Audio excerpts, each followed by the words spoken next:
nagtutulungan, bawat isa sabay-sabay tayong mangarap, masagana ang manilenyong Pasko.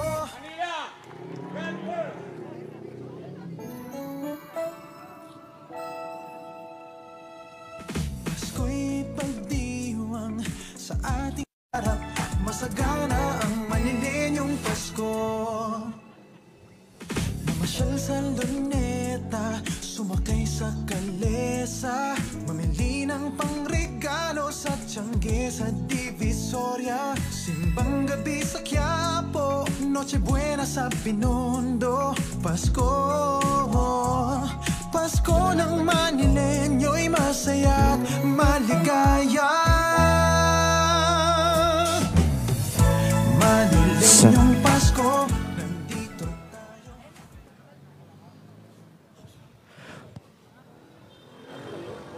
Mga kaibigan, ang pagdating po ng ating alkalde at vice-alkalde ng Maynila, Mayor Francisco Isko Moreno Dumagoso at Vice Mayor Maria Sheila Hani Lacunapangan.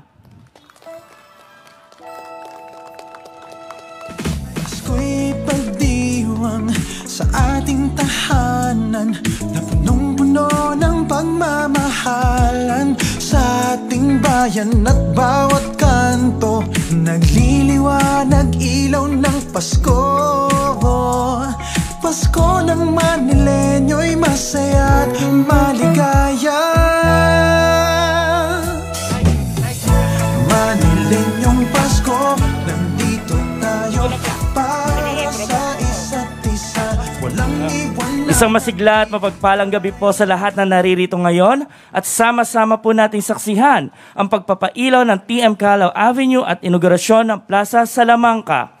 Sa gabing ito kung saan ay atin pong ganap na paiilawan ang kabuuan ng Calao Street, kaya't inaanyahan po ang ating ama ng lungsod, Mayor Francisco Isko Moreno Dumagoso, Vice Mayor Maria Sheila Hani Lacunapangan, Congressman Yul Servo Nieto, Engineer Armando Andres at Engineer Randy Sadak na tumungo sa lugar ng pagpapailaw. Mga batang Maynila, sabay-sabay po tayo magbilang in 5, 4, 3, 2, 1.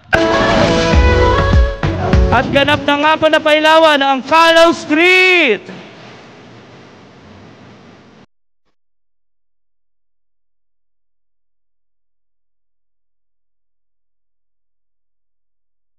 Tayo po ay tutungo na sa pag-alis ng tabing na mural na handog para sa ating mga frontliners. Muli ay naanyahan po ang ating Mayor at Vice Mayor, Kong Yul, Engineer Armando Andres at Engineer Randy Sadak sa pag-alis po ng tabing.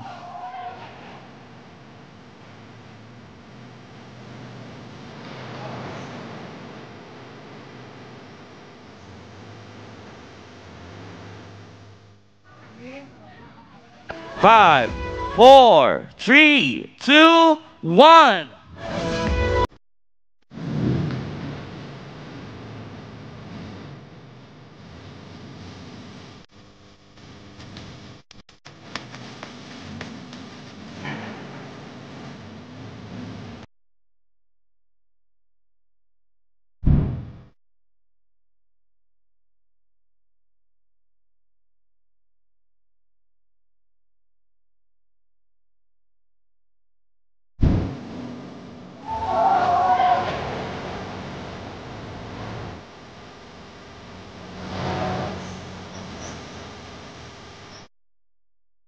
Okay.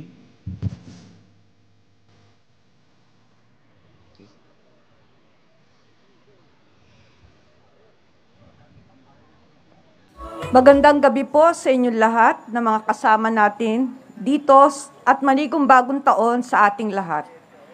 Isa na naman pong proyekto ng pagsasaayos, pagpapaganda at pagpapailaw ng plaza dito sa lungsod ng Maynila ang ating formal na pasisinayaan ngayong gabi, at dito yan sa tinatawag nating Plaza Salamanca.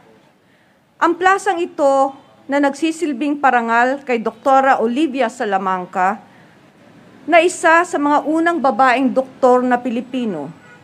Si Doktora Salamanca ay binawian ng buhay sa murang edad na 24 matapos ang kanyang pakikipaglaban sa sakit na nooy itinuring ding pandemya. ang tuberculosis o TB. Siya ang kauna-unahang Pilipino na tumanggap sa nooy sinusubukan pa lamang na tuberculin bilang paggamot sa TB.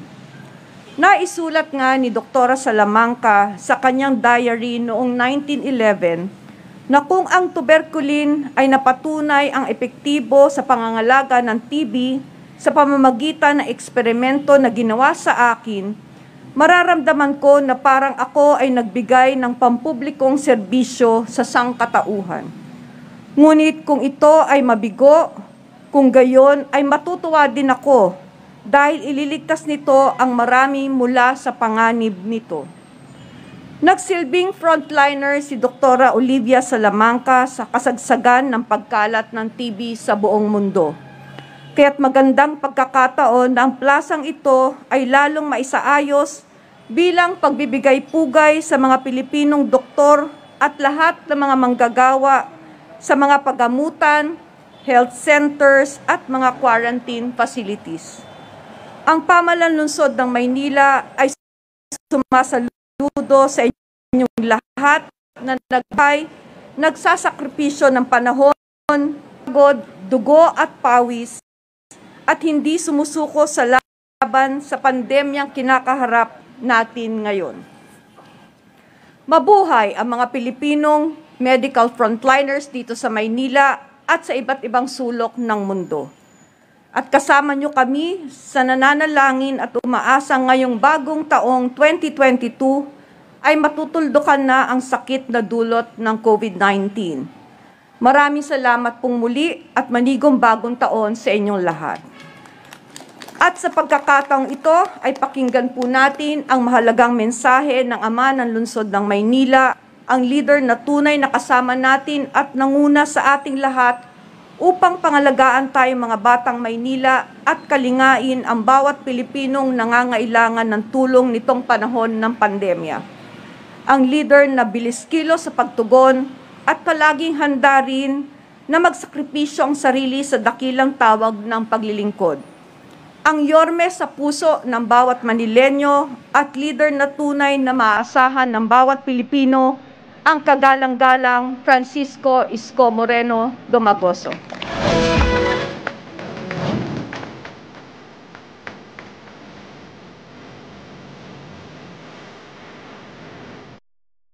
Maraming salamat sa ating minamahal, masipag na Vice Mayor Hani Lacuna. Palakpakan natin. At ang ating minamahal na congressman na napakasipag din, Congressman Yul Serbo. Sa ating city engineer at mga kasamahan sa city engineering, sa parks development, at ibabang mga kawani, DPS, city electrician, mga kawani ng pamahalang lungsod, pasensya na kayo. January 1 ngayon. Dapat nagpapahinga kayo. Pero hindi tayo pwede magpahinga, tayong mga kawani ng pamahalaan. Sapagkat sa loob ng pandemyang ito, tayo lamang ang masasandalan ng mamamayan. Mahirap itong pinasok nating tungkulin sa paglilingkod sa bayan. Pero pasasaan ba, basta tayo, ang puso natin ay paglilingkod sa tao, lahat ng hirap, pagod, ay nababaliwala kapag ngumingiti ang mamamayan at naliligayaan sila at nabibigyan natin ng kapanatagan sa pamumuhay sa lungsod ng Maynila. Palakpakan ninyo ang inyong mga sarili. Andiyan si Engineer Randy Sadak, Director Pio Morabe, Romy Bagay ng ating Barangay Bureau, Architect Pepito Balmoris, Chairman Felix Macapagal, at Arman Andres. Sa inyo, mga barangay chairman, kagawad na nandito rin sa iba't ibang barangay, may liwanag na sa Kalaw. Mas ligtas na. Ang liwanag ay nagbibigay ng iba't ibang simbolo. Simbolo ng kaayusan, simbolo ng pag-asa, or simbolo na kung saan bukas sisikat din ang araw at magliliwanag din ang ating buhay sa kinakarap natin. minabuti natin maipadama ngayong araw na ito, January 1, bagamat holiday, bagamat dapat nagpapahinga kayo dahil karapatan nyo rin magpahinga. Ngunit gusto natin iparamdam sa taong bayan, unang araw ng taon, ang lungsod ng Maynila ay hindi magpapahingang kakaharapin ang laban natin sa ating problema, sa pandemya, sa buhay nating darating 1 linggo, 1 buwan at 12 buwan ng 2022. Handa ang lungsod ng Maynila.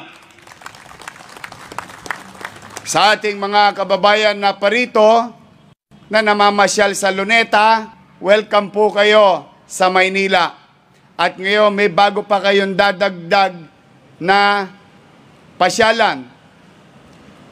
Nandyan ang Cartilla, Mayhan Garden, Hidden Garden, o tapos, in a matter of few weeks, makikita ninyo yung pinakamalaking garden sa buong Maynila, ang Arroceros Park, na malapit na ring buksan at matapos. Ngayong araw na ito, eteryang ito, nandito Solven Boy, Snatcher, lahat ng mga tolongges dito tumatambay sa Plaza Salamanca. Nakalulungkot isipin, salita tayo na salita, sabi tayo na sabi, na ang mga medical frontliners ang siyang bayani ng panahon natin sa loob ng pandemyang ito. Pero yung mga lugar na kung saan sila kinikilala, katulad ni Doktora Salamanca, ay pinababayaan ng pamahalaan. Ito ay munting alay namin sa mga medical frontliners na nagsasakripisyo at patuloy na magsasakripisyo sa mga darating na araw upang mailigtas ang ating mga kababayan na impeksyon ng COVID-19. Kaya ngayong araw na ito, maraming salamat sa ating mga doktor, nurses, and other medical field who are in the front lines. Whether it is a clinic, drive-through vaccination, drive-through testing, hospital, field hospital, national government hospital, local government hospital, and private hospital. Wherever you are right now, in our own little way, this is our gratitude to each and every one of you from the city of Manila, ang bagong Plaza Salamanca para sa inyo at pagkilala na rin kay Doktora Salamanca. So muli, sa inyo, mga kapwa ko kawani, I hope you get the message. Hindi ako titigil. Hindi ako hinto. Huwag kayo mag-alala. Next year may holiday pa. Marami pang holiday. Marami pa kayong birthday. Pero ngayon, kailangan tayo ng tao. We have to go beyond the call of duty. We have to go beyond extra miles. Ngayon, iparamdam natin sa utaw na meron silang masasandalang pamahalaan. May kaagapay silang pamahalaan. At yung pamahalaan, kaagapay nila ay mabilis kumilos. Hindi tetenga-tenga, hindi maya-maya na, hindi kung ano-ano pa. Kaya wag tayong titigil. Wag tayong titigil. Mahirap man yung pinagagawa ko sa inyo, ngunit gusto kong ipaalala sa inyo, pinasok ninyo ang public service. We must pay the price. Especially nowadays.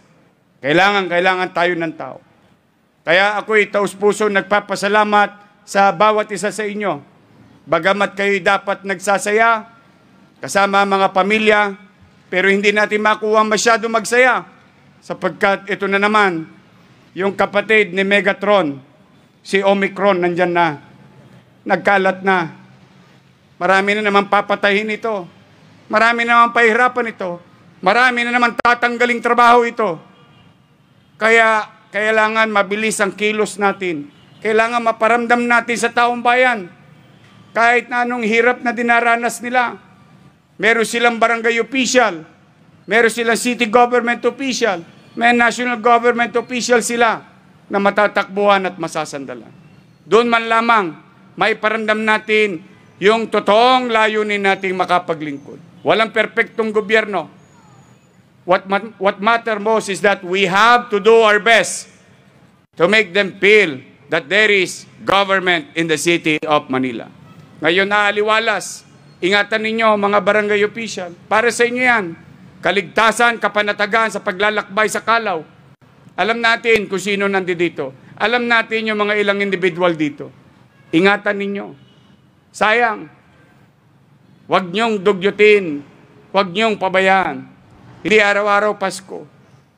Hindi araw-araw may magandang gawain ng gobyerno. Hindi araw-araw may matinong tao sa gobyerno. Kaya huwag nyo nang sayangin yung mga pagkakataong ibinigay sa atin. Sumulit mag-ingat kayo, palakpakan natin ang ating mga barangay officials. Sa ating mga mamamayan, nandito sa Nangka, hey, hi, hello, Happy New Year. Mag-ingat kayo. Baka ma-meet nyo si Omicron. Oh, gusto ko makalabas kayo. Gusto ko makapamasyal kayo. Gusto ko makapagtrabaho kayo. Gusto ko maging normal na ang buhay nyo. Pero isa lang ang inihingi namin. Ngayon, kayong mga naparit, saksing buhay, holiday, January 1, umpisa na nagtrabaho ang gobyerno ng Maynila. Nagsasakripisyo rin sila. Kaya ang hiling lang namin sa inyo, mga kababayan, please, wear your mask. Kusang disiplina lang. Wala na kaming ibang hinihingi sa inyo. Basta, makapamasyal kayo sa Maynila, makaikot kayo sa Maynila, makapaghanap buhay kayo sa Maynila, makapagtrabaho kayo sa Maynila, welcome kayo sa Maynila. Abangan ninyo, pwede na rin kayong pumunta sa Manila Zoo. Malapit na, ilang araw na lang ang tabayanan ninyo. At ang regalo sa inyo ng pamahalang lungsod ng Maynila, libre ang Manila Zoo sa mga darating na linggo at buwan ng buhay natin. So muli sa inyo, Happy New Year! Happy New Year! Happy New Year! We must continue to anchor to hope. Kailangan panghawakan natin may pag-asa. Walang susuko. Bibilisan natin ng kilos lagi. Sama-sama, walang iwanan. May gobyerno sa lungsod ng Maynila. Magandang gabi. Pagpalain nawa kayo ng Kong May Kapal. Manila! God first! Marami po salamat, Mayor, sa inyong madiwa at makabulang mensahe. At sa ikatlong bahagi ng ating programa, inaanyahan ko po ang ating alkalde at vice alkalde, Kong Yul Servo, Engineer Armando Andres, Engineer Randy Sadak, Director Pio Morabe para sa ribbon cutting ceremony.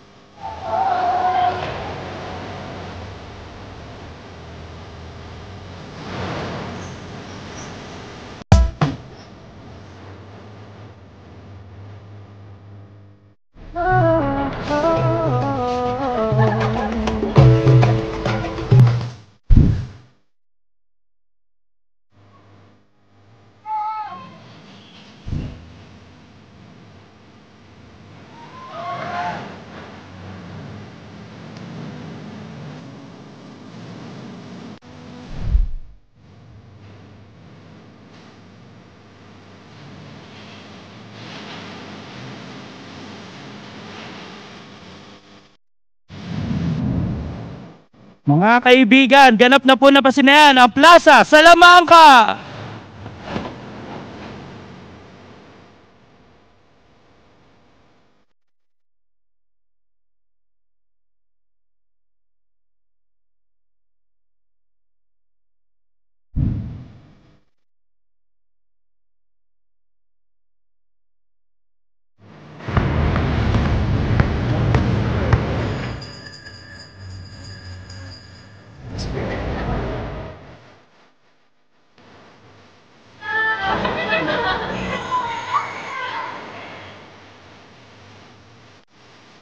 Maraming salamat po sa mga nakidalo sa gabing ito at dito na po nagtatapos ang ating programa. Ito po ang inyong lingkod, Angelo Lim.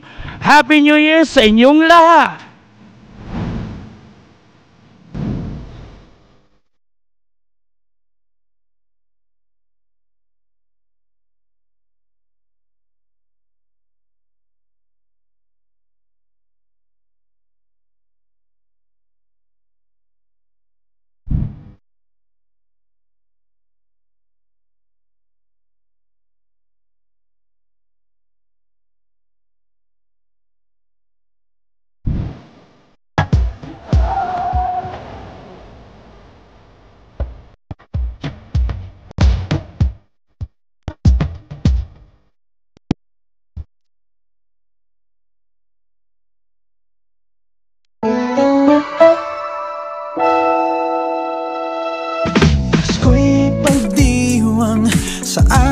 tahanan